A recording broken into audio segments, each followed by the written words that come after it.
everyone. I thought we'd do a walkthrough of this book and deck called the Cute Little Lenormand, Easy Intuitive Fortune Telling with a 36 card Lenormand deck by Sarah M. Lyons.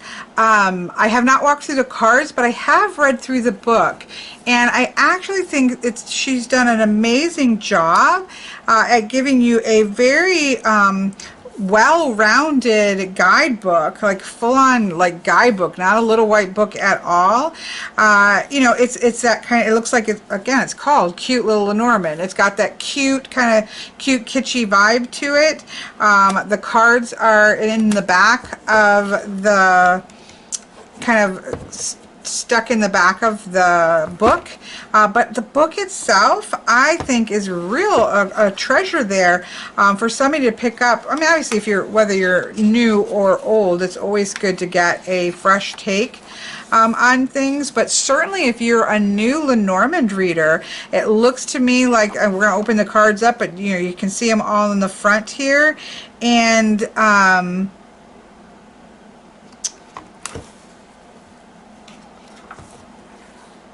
where's the rest of them? Oh, there we go. There's the rest of them. So you can see they're very simple and clean, which is what you want with Lenormand. This is like a quick cheat sheet, right? So you can look up the card that you pulled and get some keywords here in the front. She has obviously her introduction here, getting to know the cards, context is key, gives you some glossary of terms like vignette and tableau, grand tableau, querent, petit jeu, combination, significator, and what that might mean if somebody's talking about that. She gets into card meanings and talks about how in each one she will have the number and name of the card, any additional alternate names she might know about, the traditional poker card, the feeling of the card, which I actually quite like, the pacing of the card, which I like. She suggests planetary and astrological alignments. These are on some, you know, I have a couple decks that do have planetary zodiac astrological associations to them. They are not my favorite, but some people, you know, it's not something I use at all. It's just something that's been added on, but they're there if you want to make use of them. And then some key themes and descriptors for each one of the cards. She also uses a sister card. It tells you some cards that have sort of a similar energy, and then some negative connotations and some positive combinations for each of them. So for example, let me zoom in a little bit further here. You have the Rider, aka the Cavalier, the image associated with the Nine of Hearts, planet Mercury, zodiac Aquarius and Gemini. Again, this is, you know, just an you know, there's no hard fast. You could put anything on any of these cards and nobody could really say that that's wrong. The feeling is anticipation and the pacing is fast. Some key themes, an overview of the Rider card, how you would read it if it came up in a reading, sister cards like the Ship, which is movement, right? The Stork, which is movement, and then also the Letter, because he could be carrying messages here with the Rider, right? So put some sister energy, positive card combinations like the Rider in the Garden, the Rider in the Ring, the Rider in the Clover. More negative, the Rider in the Clouds, Rider in the Mountain, Rider in the Snake. I read snake a little bit differently than that, so that wouldn't be as a negative a connotation, but it's certainly complicated, so it would go in there. So that's a good chunk of information. And then sometimes, like here we have the Clover, same thing, but talks about how you can read this and then throws in some how to look at these things in terms of where it shows up. Here we have the Ship. Again, I'm not going to go through all of these, but sometimes she'll pull in some little extra, like with the tree card, you'll look for the fruits and look for the roots that she has there. So if there's some kind of extra way that you might approach these, and when would it be good and when wouldn't it be good in this case, she puts that in there. So I really think that a lot of information has gone into this guidebook. So that of course goes through all of the cards, And then she gets into reading the cards. Reading reversals. She says some Lenormand readers do read reversals. I've never seen anyone read Lenormand with reversals. I'm not saying that they don't. I'm just saying that reversals aren't part of the primary system. So you can do anything you want with your own deck of cards, but I've not ever seen somebody do that. Here she has examples of reading 2 cards together, reading 3 cards together. She gives you some try this, like try to do this. 3-card readings, the 9-card reading, super important, right? Building how to read the 9 card. Goes through step by step, like how you're going to read through that. The grand tableau, step by step, how are you going to read that? And the houses, how you might have a message from the houses. And then she gives an example reading where she kind of walks through the whole thing.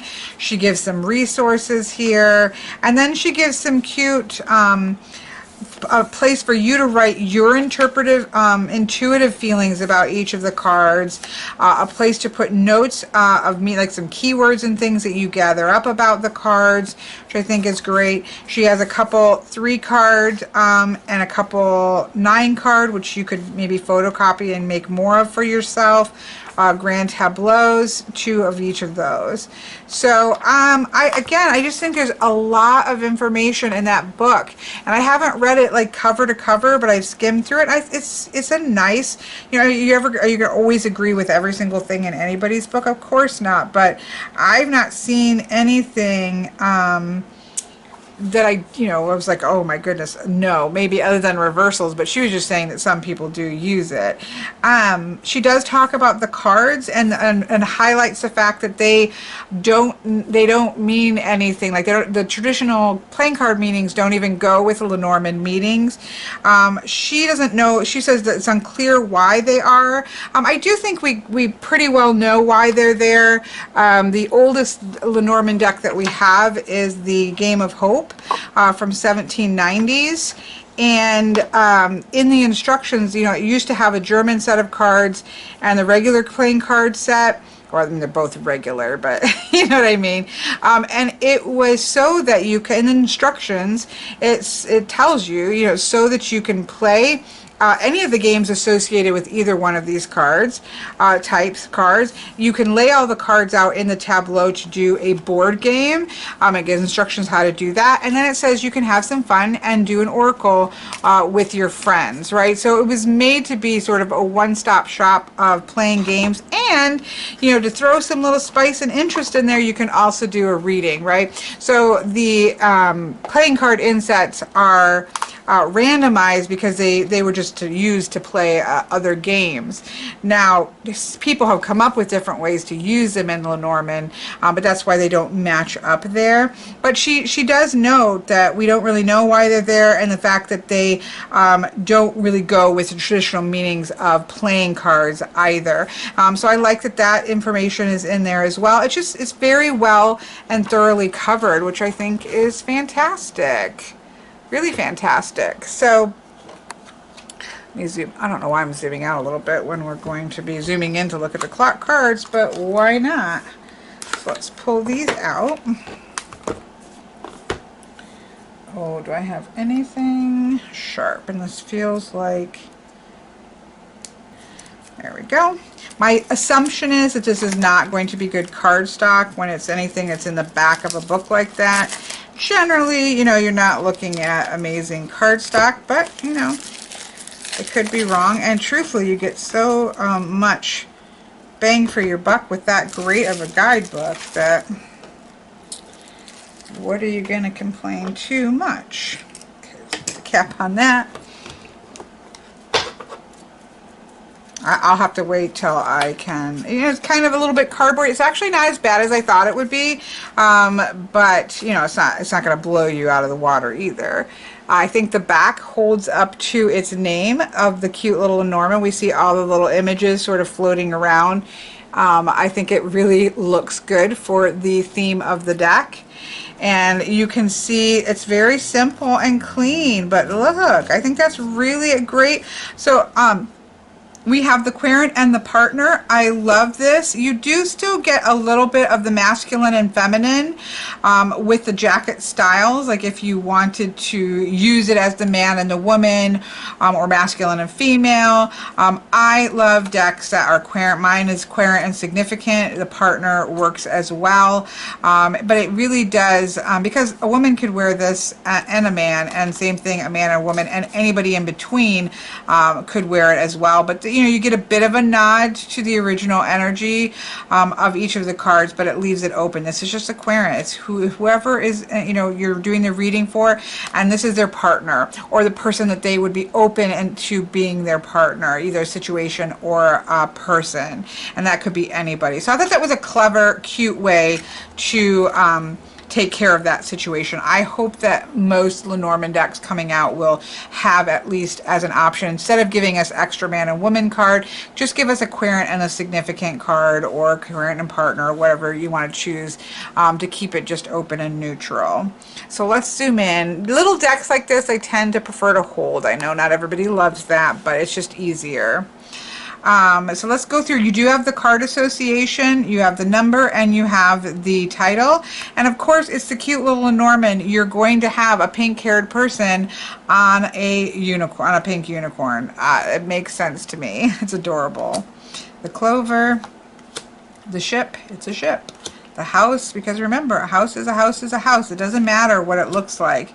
It's that it's clear. The tree, the clouds, the snake, the coffin, the bouquet, the scythe, the whip, the birds. They don't look very anxious. Birds, for me, I really focus on anxiousness, but so they don't make me anxious feeling, but they're cute, and it's the cute Lenormand. The child, because it doesn't matter, right? The birds are the birds are the birds. The child, the fox, the pink bear. Of course, I adore that. Love the star. The stork is flying, thank you. The dog, adorable tower. Garden, very simple and clear. The mountain. The ways. This is, you know, I'm not my favorite. I really would, even if you called it the ways, but instead of the path or crossroads, I really do, it should have a, you're going to go this way or that way, right, is how I tend to see that. And I like to see that visual cue of it's time for you to decide which way you're going to go. So this is not my favorite. Is it doable? Yes, but it's not my favorite. The rest have been super, super clear and, you know, traditional feeling. The mice, the heart, the ring. Oops, you know, let's pause for a minute. Let's just look in the book and see. 22. The ways, aka the crossroads, the road, or the path. Decisions to be made, choices, and emotional crossroads. So those keywords to me are the case, but I do wish that you saw that split, that choice there, just to highlight that, especially for a new reader. But you could also say that you've had to make a decision now. This is the way you're going. You've made a choice. You've chosen to go down this path, and that's where you're going, right? So, but at least the keywords there are, I was wondering if the keywords were going to be changed to something different.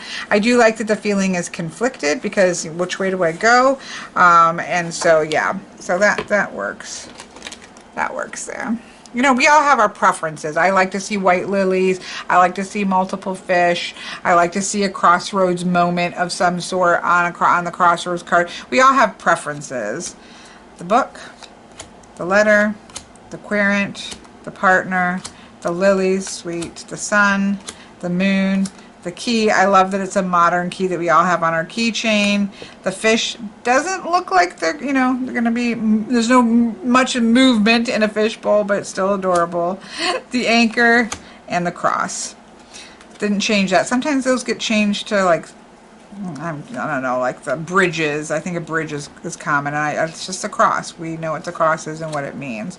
So really, it's just, I think this is great. Like, if you are new to Lenormand, or not, if you just like this, the aesthetic of it, but especially, I just looked at this in terms of, like, this isn't an aesthetic that I would use with clients generally, right? But that's just me. But I think that it's super nice and clear. I'm going to use this to kind of play with teaching my niece Lenormand, because she's been interested in tarot, and she would like the look of this, so I'm gonna use this for her as a Lenormand deck. But I think that if you like this cute aesthetic, and you're a new reader, that this would be fantastic, because it's nice and clean and clear, and it has a nice chunky it has a nice chunky guidebook with a lot of information. I just think this is a real win. I'm not tending to, you know, my aesthetic is generally really earthier tone versus like pinks and things like this, but it's adorable. And you could even make this a little thinner, because the back is just like this, that you could, just to make the cards a little bit even smaller, you could knock off some of that border really easy, and it wouldn't change, you know, it wouldn't change it. You'd be surprised what pulling off for like grand tableaus, you know, I would go like maybe right outside of the black line, leave a little bit of the white, but you'd be surprised how much that kind of compresses a deck for tableaus and stuff. So you could easily trim that up to being a little bit smaller. It wouldn't hurt the back.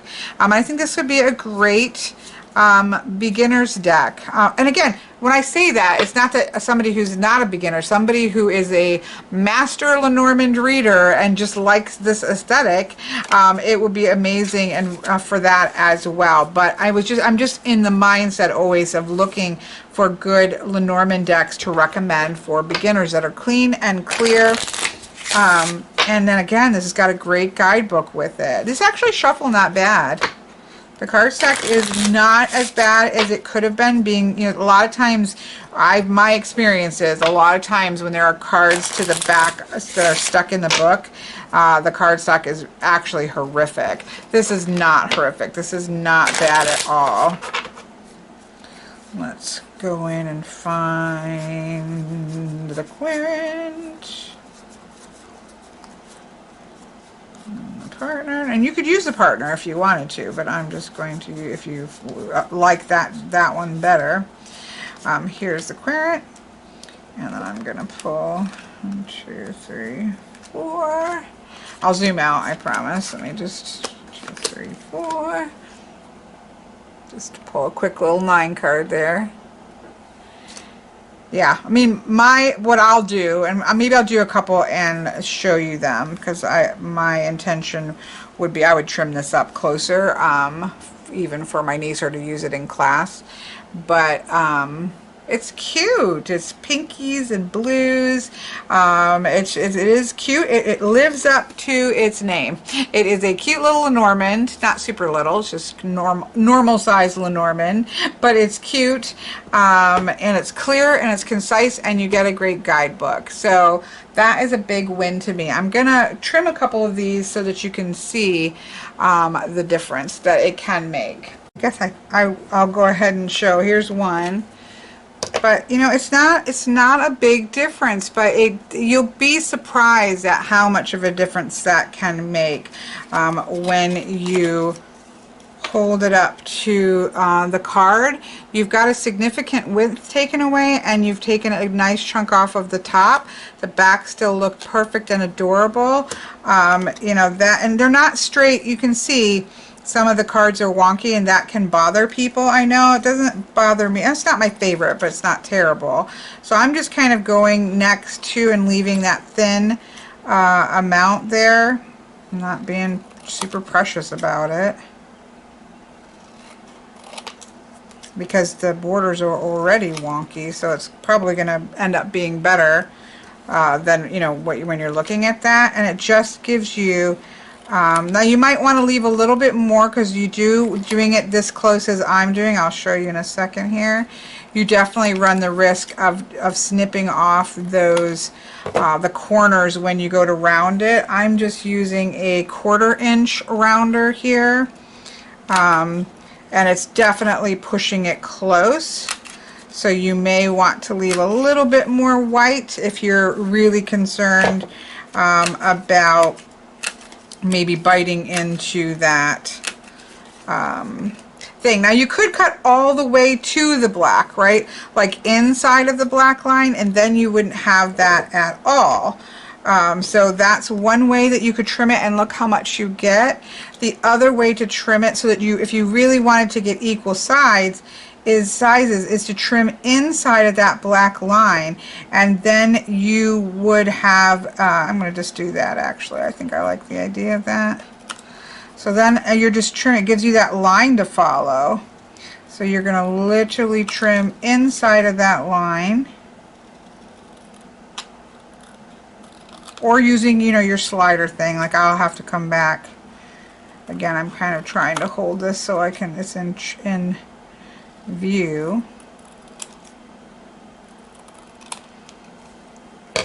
And then coming in, you're going to be definitely close to that card up there, but it shouldn't be a problem.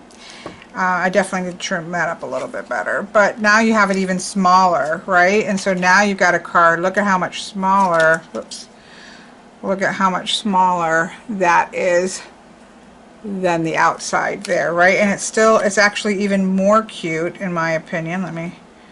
And once I get into a rhythm where I'm not trying to make it shown on camera, I generally, you know, scissoring for me is pretty simple. I don't have a big issue with it, and that's adorable. I actually really like that, the look of that. But you can see, like, there's some different ways you can approach it. I think this is perfectly fine. If you like the look of the white border, that is perfectly fine to leave it that way.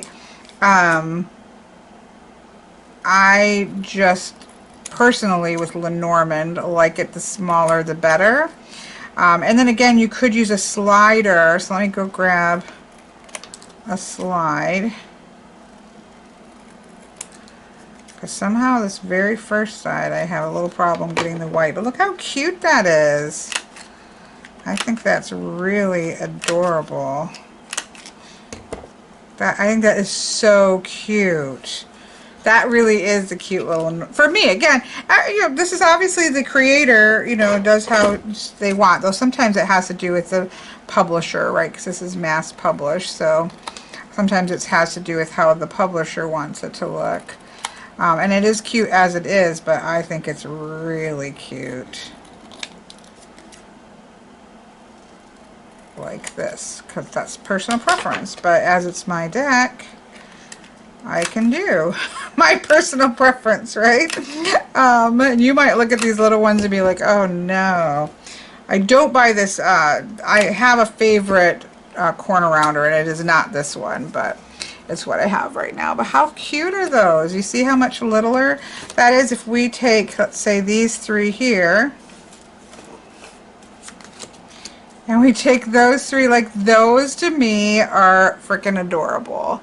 Like, that to me is the cute little Lenormand. It's so cute. And I would say compared to size-wise, cut down, that's smaller than a poker. Right, that's smaller than a poker card. Oops, wrong one. The original size is a little bit larger than a poker, a US poker size, just a little bit larger. So, too cute. I'm going to continue with that. But again, this is an option too that you could do if you want to leave some of that white on, but it would still get it a little bit evened out, and you're not hurting the backs whatsoever on any of the forms, right? They look adorable. So there you go. Okay, I just am sliding this in here real quick. So here's obviously the original deck. And here is the deck trimmed inside of the line, so you can see that it's adorable. I'm also going through and doing the edge purple because, you know, it's a cute little Lenormand deck. That's exactly what it's called, cute little Lenormand, and it needs purple. I think I'll probably go through and do a second coat of the purple. I am using the Tombow 603.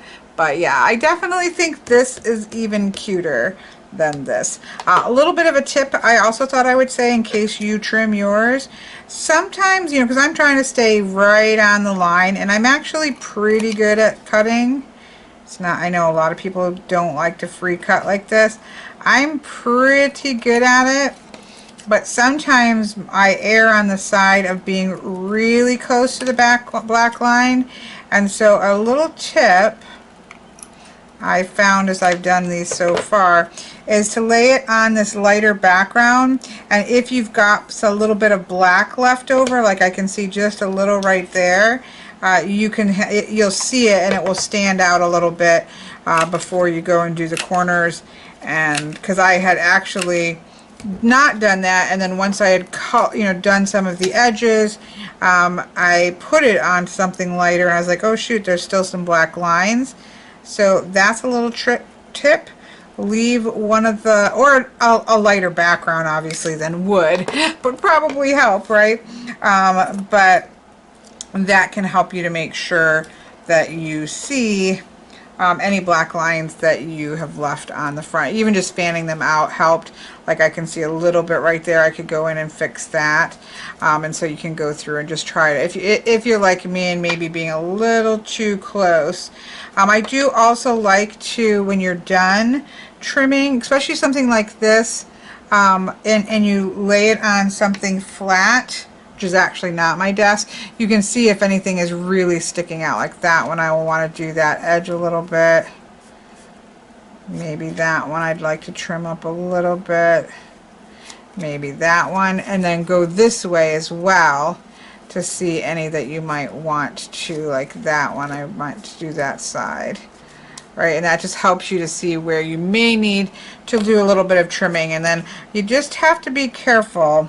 I like to just kind of see, this is almost the whole thing, which makes it actually easier, because I just barely get the scissor blade on there.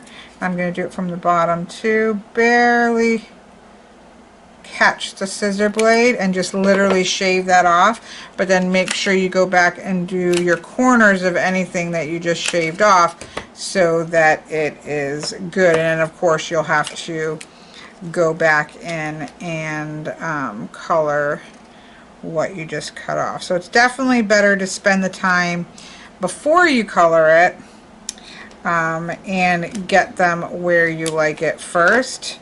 And that's what I found is just checking. Like if I had just from the very beginning been checking